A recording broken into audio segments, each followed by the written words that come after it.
The snow had already swallowed the city whole when she chose to look away. It was the kind of storm that made everything feel smaller, cars buried to their mirrors, streetlights flickering like tired sentinels, and people rushing past one another as if stopping meant freezing forever. And there he stood, trembling under a thin jacket, holding a delivery box that was quickly becoming coated in ice. He knocked once, twice, then a third time, each attempt weaker than the last. Inside, warm lights glowed behind tall glass windows, and for a moment, his reflection stared back at him, small, exhausted, invisible. Upstairs, Aurelia Vance saw him. And she turned away. Before we go further into this story, if you believe in kindness, second chances, and the quiet power of human connection, take a moment to like, comment, share, and subscribe to Wisdom Story House. Your support helps stories like this reach more hearts. Aurelia had built her life on precision.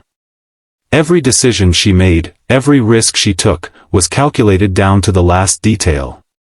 As the CEO of a rising tech logistics company, she was known for her discipline, her sharp instincts, and her refusal to let emotions interfere with business. It was what made her successful, and it was also what made her distant. That night, as the storm raged outside, she was reviewing numbers, projections, and a potential merger that could define her company's future. The knock on the door irritated her. She glanced briefly at the security feed and saw the delivery man, face red from the cold, shoulders hunched. For a fleeting second, something stirred in her chest. But it was quickly silenced by logic. The company had strict policies. Deliveries were handled by staff, not executives. She convinced herself that someone else would deal with it. Someone always did. But no one came. Minutes passed. The knocking stopped. And outside, the snow kept falling. The delivery man, whose name was Elias Rourke, had already worked 12 hours that day. His boots were soaked, his hands numb, and his vision blurred from exhaustion. He had taken this last delivery because he needed the extra pay. His mother was sick, and the medical bills had begun to stack higher than he could manage. Every job mattered. Every dollar counted. When the door never opened, something inside him broke, not dramatically, not loudly, but quietly, like a thread snapping in the cold. He left the package by the door and walked away, each step heavier than the last. That night, the storm worsened. And by morning, everything had changed. The news broke just after sunrise. Aurelia sat in her office, coffee untouched, as her assistant rushed in with a pale face and trembling hands. A young delivery worker had been found unconscious just a few blocks away. Severe hypothermia. Critical condition. The report mentioned that he had been seen making late deliveries during the storm, pushing himself beyond safe limits. Aurelia's heart skipped. She didn't know why, but she knew. She pulled up the security footage again. This time, she didn't turn away. She watched every second. The way he stood there.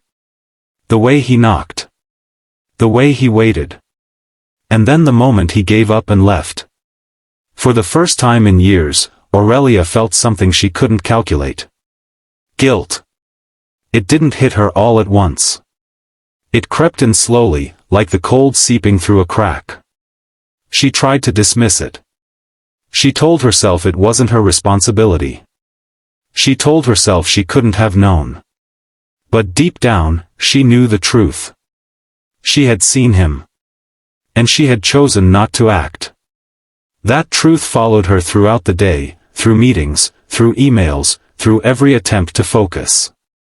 It sat heavy in her chest, refusing to be ignored. So she did something she hadn't done in a long time. She left work early. At the hospital, the air felt too clean, too quiet. Aurelia stood outside Elias's room, hesitating. She didn't know what she expected. Forgiveness, maybe. Or perhaps just a chance to say she was sorry. Inside, Elias lay still, machines softly beeping around him. His face looked different without the strain of the cold, softer, younger. Vulnerable. Aurelia stepped closer, her usual confidence replaced by uncertainty. She stayed there for a long time. Days passed. Elias slowly began to recover, though the doctors warned it would take time. When he finally opened his eyes, the first thing he saw was sunlight filtering through the window. The second was Aurelia, sitting quietly beside him. There were no dramatic speeches, no grand apologies. Just silence. And in that silence, something shifted. Aurelia began to visit him regularly. At first, it was out of obligation, driven by guilt. But over time, it became something else. She listened to his story, about his mother, about the long hours, about the quiet resilience it took to keep going when life offered no shortcuts. For the first time, Aurelia saw the world outside her carefully controlled bubble. She saw the human cost behind the systems she had built. And it changed her. Back at her company, she started asking questions she had never asked before. About worker conditions. About delivery schedules. About safety policies. What she found disturbed her. Efficiency had come at a price, one she had never fully acknowledged. So she began to change things. Not gradually, but decisively. Better protections for workers. Fairer schedules. Emergency protocols for extreme conditions. It wasn't easy. It cost money. It disrupted operations. Investors pushed back. But Aurelia didn't hesitate. Because now, she understood. Weeks later, Elias was discharged from the hospital. He returned home, unsure of what came next. His job was gone. His savings were nearly depleted. The future felt uncertain. Until the morning a black car pulled up outside his modest apartment. Inside it was Aurelia. She handed him a single envelope. At first, Elias thought it was a letter. But inside was something far greater. Ownership documents. Aurelia had sold a significant portion of her shares, and used the proceeds to restructure the company. And then, in a move that stunned everyone, she transferred majority ownership to a newly formed workers' trust. Elias was listed as its primary representative. He didn't understand at first. It felt unreal. But Aurelia explained it simply. She said that one moment of indifference had shown her everything she had been missing. And this wasn't about making up for that moment, it was about ensuring it never happened again.